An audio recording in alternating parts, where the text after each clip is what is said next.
is our huge gleaming corporate office.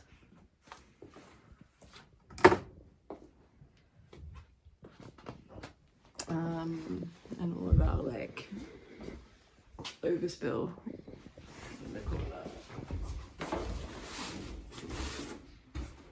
that? Just got these in on the side too, as well as some more Fang Noons, Urbanomic. I'm not gonna open these boxes, but 11th edition.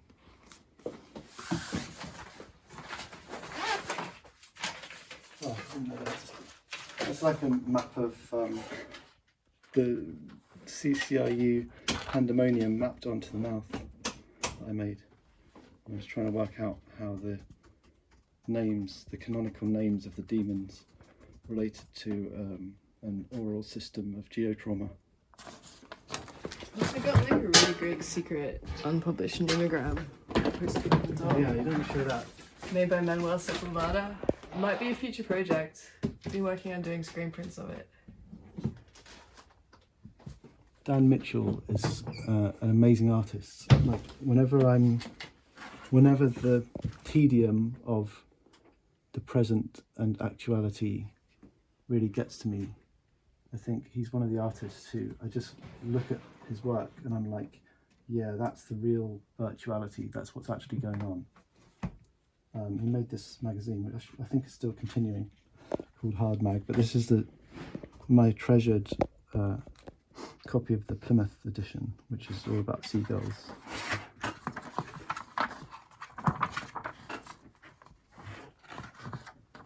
So that's the reality.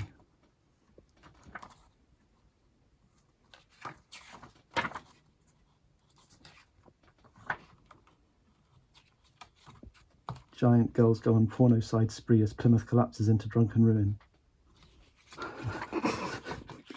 Girl unit. We got attacked by them quite a lot in lockdown because there was no chips around. Like there was no fast food discarded on the street, so they'd just like swoop down and take stuff from you. So you couldn't go out on the street with food. This is like some of my sketches for Chronosis. So I would just like make some sketches. I always wanted to be a comic artist. Like my ambition was either to do airbrush SF art, to make video games, to be a graffiti artist, or to do comics. Those are the only, like all the things that I wanted to do when I was a kid. And doing Chronosis, I finally managed to do at least one of them.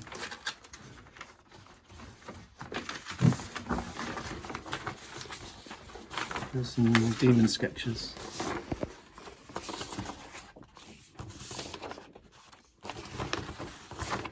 These are some other Pandemonium CCIU comics.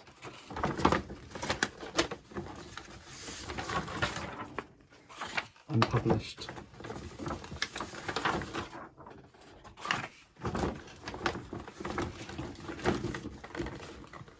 Hey look, that's me at the getting beheaded when I was like 6 or 7 years old. Oh, that's so cute.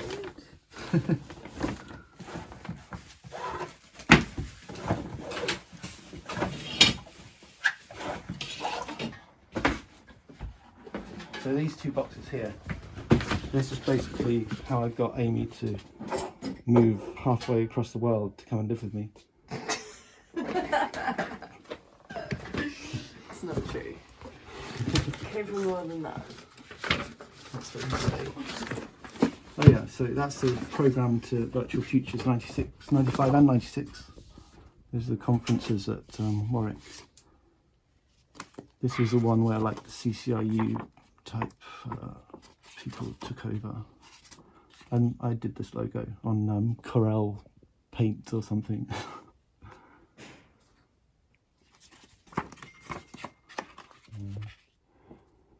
Ian Hamilton Grant, Steve Metcalf, who really exists, Kojo.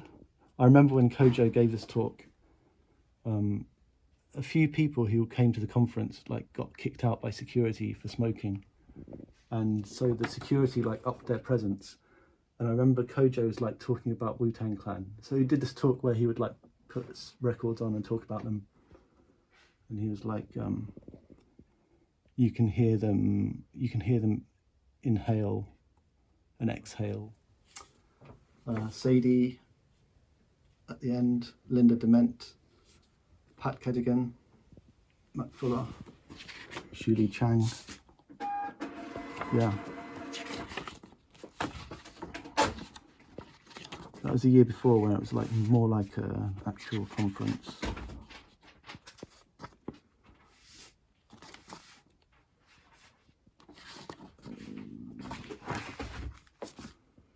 This is like the original, there's some original CCIU stickers there. When I first started making this zine Collapse at Warwick, I just made loads of Collapse stickers and I just stick them up everywhere. I didn't really know what I was doing, but I just like made it. And I think it's just like whenever I'm in a university, I just get so bored that I want to do something else.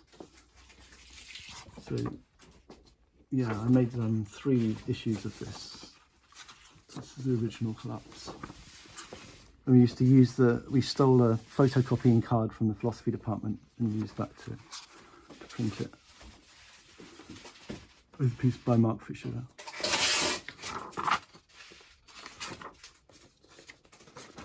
This was a talk that I did at one of the virtual futures, Mega Derive.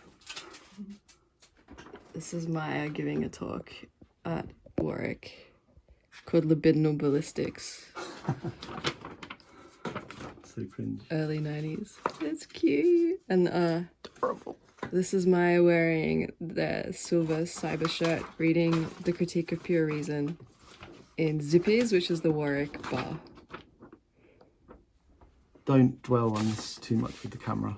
It's embarrassing. This is the mark sheet for my MA dissertation, marked by Nick, which he signs it as Kansar, and that's that symbol that was in that's in Fang Numina. That's copied off there. Yeah.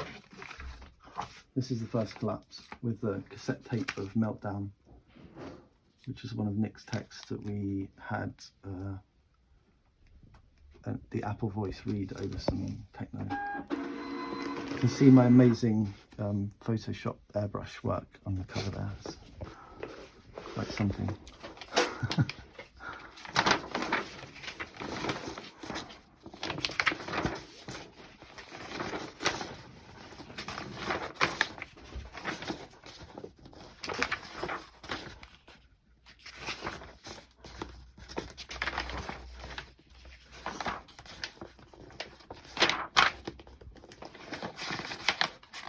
Oh yeah, there's a Disney article in here as well. David Cole. Whom? Spy? David Cole. He's an Australian. Yeah, it was British. He lives in Australia. This is fading a bit now.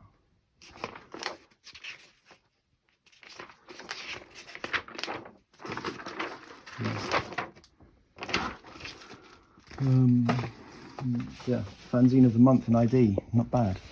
It's written by Kojo. It's a great read for renegade selectors everywhere. He says. That's this is Mark's. I recognise Mark's paper. He had like this really thin paper in his printer. It's one of his.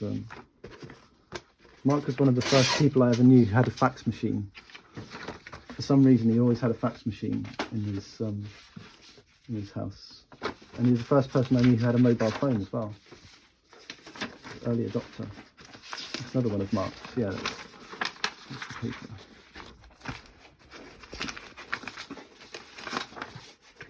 That's an article out of, I think that was the Sunday Times, when they came and interviewed everyone at Warwick.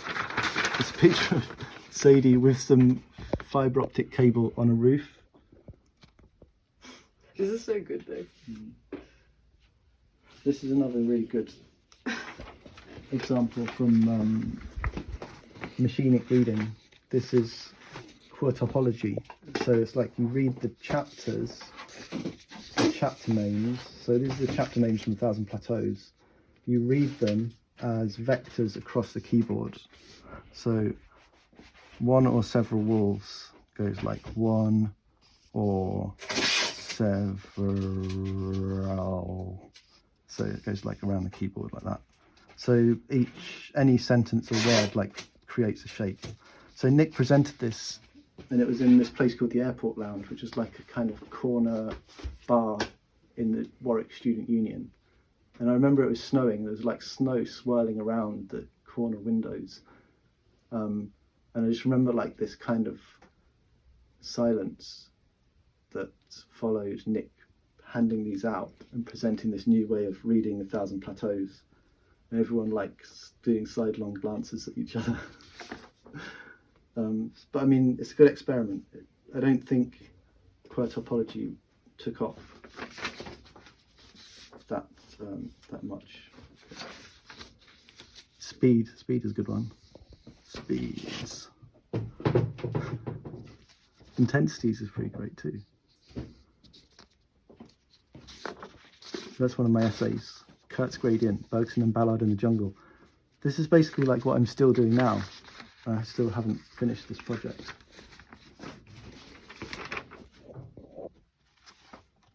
Yeah, this is one of my favourite things that I've written.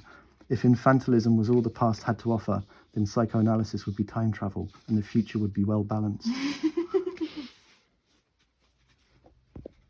Nick's comment on this is, Kurt's reference possibly remains oblique to those unfamiliar with the Dogon complex. Right, fair enough. Yep.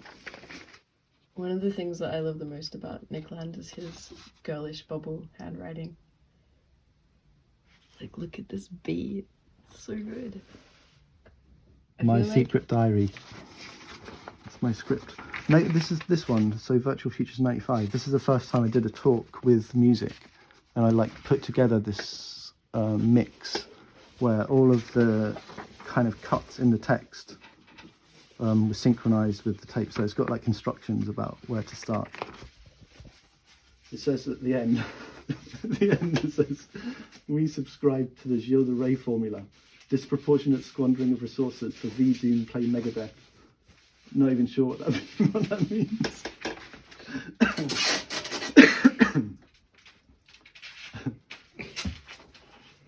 I don't know what any of this means.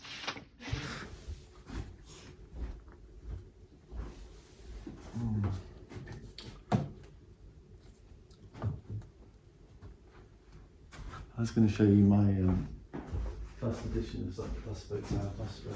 I don't know what it is now. In the nature section. Long time. I know it is.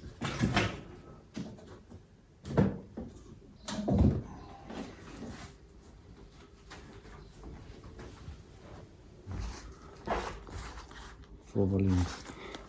I bought this when I was a teenager because Nietzsche was like the first philosopher I got into, and so I couldn't read German. I still can't read German, but this is cool because it's got like little samples of his handwriting in it.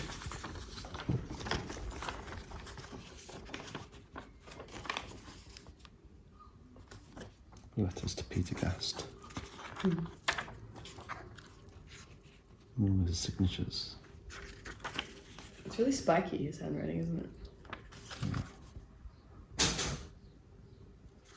What kind of handwriting goals? Ein Buch für alle und keinen. I was very pretentious at that stage of my life, but Nietzsche has been constant. I'm still pretentious. You're not pretentious anymore, but you still like Nietzsche. Yeah. I like Nietzsche too. Check this out. Oh, this is a game we made.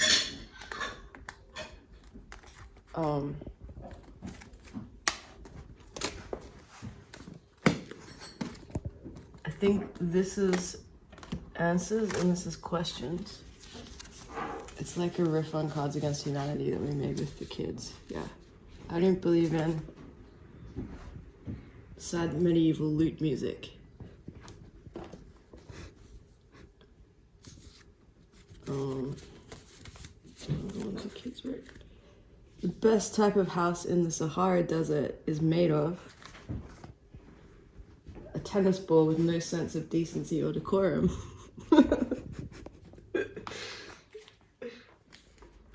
What was the other game you were telling me about the other day? It was like... That's another game we made up in a similar session.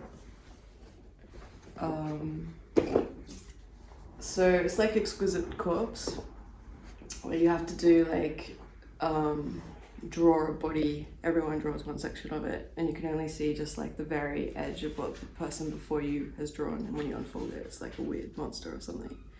But you have to, instead of drawing a body, the idea is to draw like a diagram or a flow chart. So you kind of like draw a section of like, I don't know, maybe machinery parts or something. You can label it. The next person adds like something to it without seeing what you've drawn.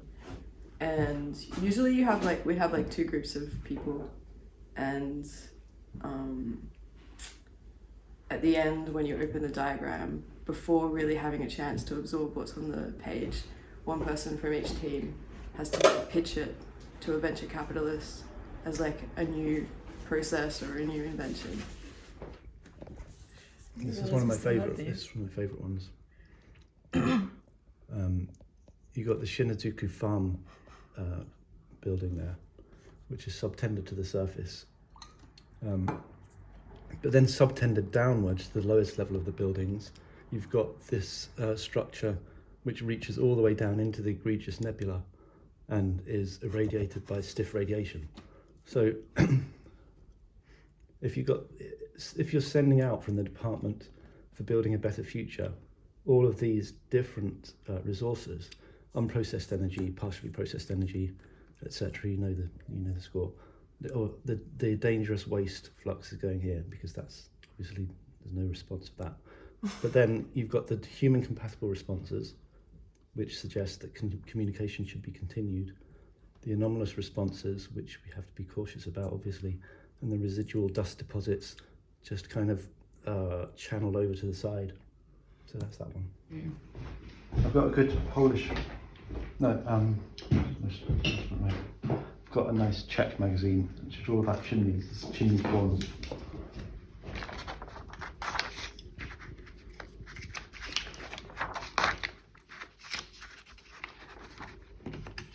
This is by Divas, she's like a printer and an arts kind of organisation in Czech Republic who printed some of the collapses.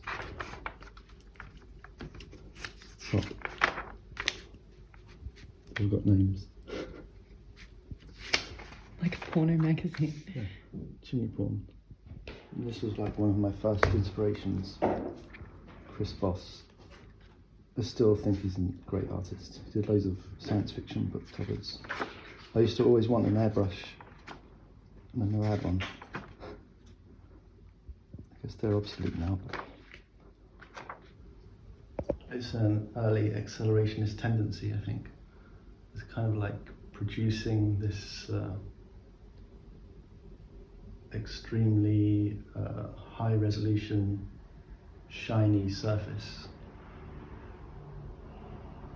And then Chris Voss was also the artist who did the illustrations for The Joy of Sex. So he's got like 2 different careers. One of my greatest triumphs is that I managed to secure a Chris Voss painting to go on the cover of Reza Negrestani's Abducting the Outside, which still hasn't come out. But it's going to be very exciting.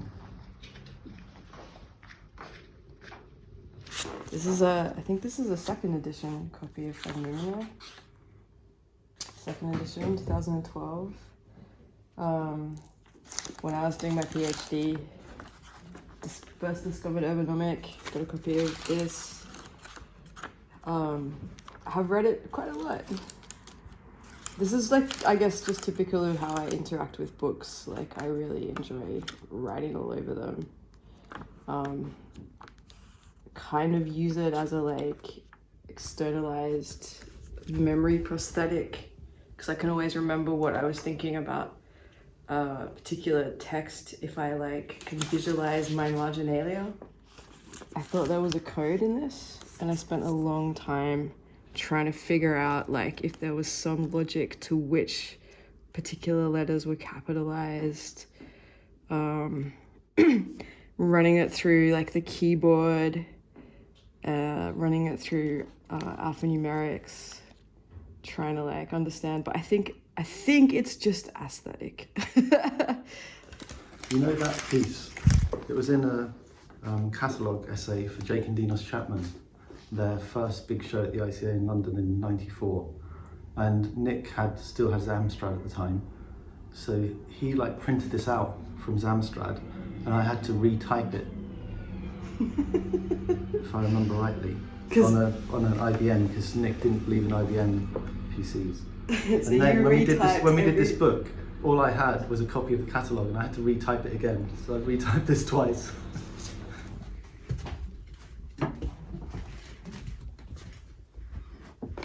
The guy who makes these perfumes, Frederick Mao, this is a really interesting enterprise. So he started making perfumes with the name of the perfumer on, which before that had never been done. What would happen usually was like a fashion house would get a perfumer behind the scenes to formulate the scent, and then they give it a name, and it would go out in the name of the company. And accordingly, he's like designed the packaging so that it's kind of like a bookshelf.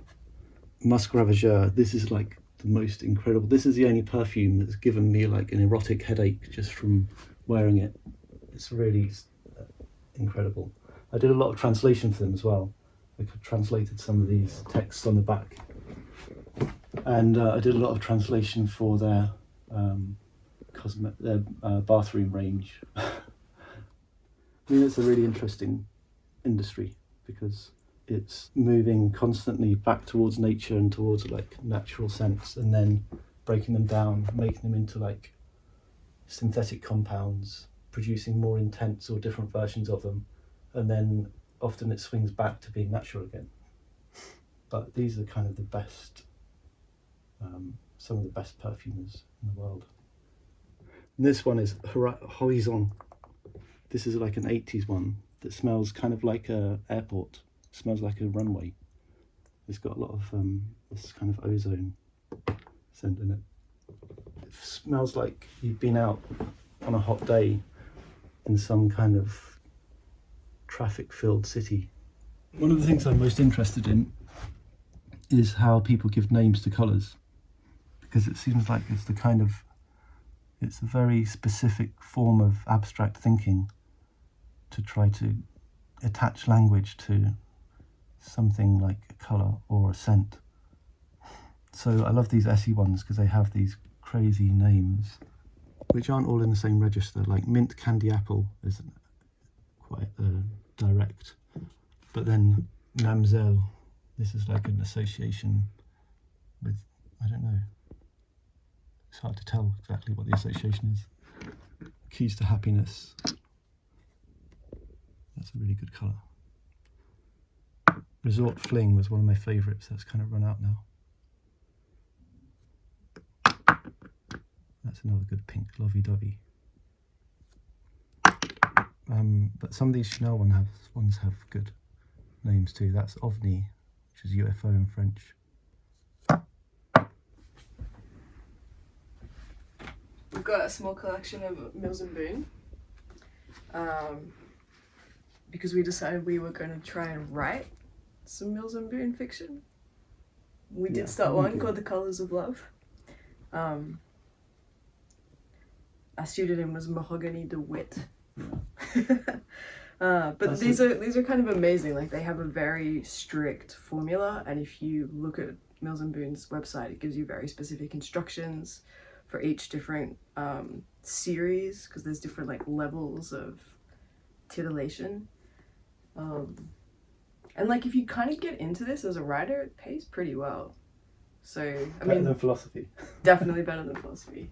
The two kinds of book publishing that like you actually can make money in is erotica and children's books. Everything else is pretty much a writer. The areas we'll be moving into in the near future. This is a series about a publisher and her androgynous boyfriend, and it's just a slice of life, really cute. she gets really stressed because she has to do lots of editing, and then she hangs out with her cute androgynous boyfriend in the mall. Just like real life. Yeah, I like these ones where basically nothing much happens. It's really it's kind of comforting, isn't it? Yeah, here's some more notes I'm doing. Temptation at his door. A one-night proposal.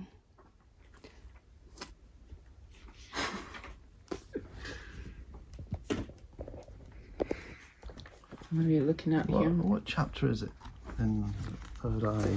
That Third Eye thing. I can't remember which chapter it is.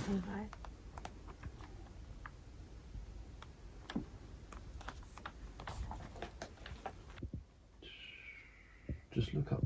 Have you got a PDF? Yeah. Of this what? Of this? What am I looking up? Literally the words third eye. Just look for the word eye. It's not the two words that are not together. Oh. Let me look at mine because I've got that edition. Like, the question is how you deal with books in a way that isn't hermeneutic and interpretive, which always leads you back into the cycle of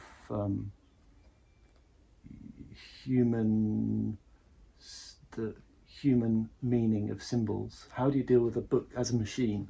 I was just reminded of this because I've got Nick's copy of Drowned World here, which I borrowed 20-something years ago, and I noticed it's got all these numbers in. So just like these, one of the things that we were trying to do was try to understand ways of reading and ways of dealing with a book in which you suspend any disbelief as to what's a valid way to read or what's a valid way of dealing with symbols, and you just basically experiment with different ways of processing text. This particular edition and this book in general was just like a kind of object of experimental study. Yeah, so I just wanted to show you like one of the interesting results that was arrived at in reading faciality. If you take the last two words of each paragraph, third eye will produce necessary foundation. Through touch, we sense differential speeds to come. That's also a sentence that is in a piece, a collaborative piece written by Anna Greenspan, Luciano Parisi, and Suzanne Livingston. This is the secret epic CCIU archive. One day I will organize and make available. And you know it's more about CCIU than anyone. I've got so much stuff here, but more than the people who are in it. I definitely remember more, if you can say that. Amphibious maidens. Here we go. It was a collaborative text, and they used that as like the epigraph. So you just saw the source.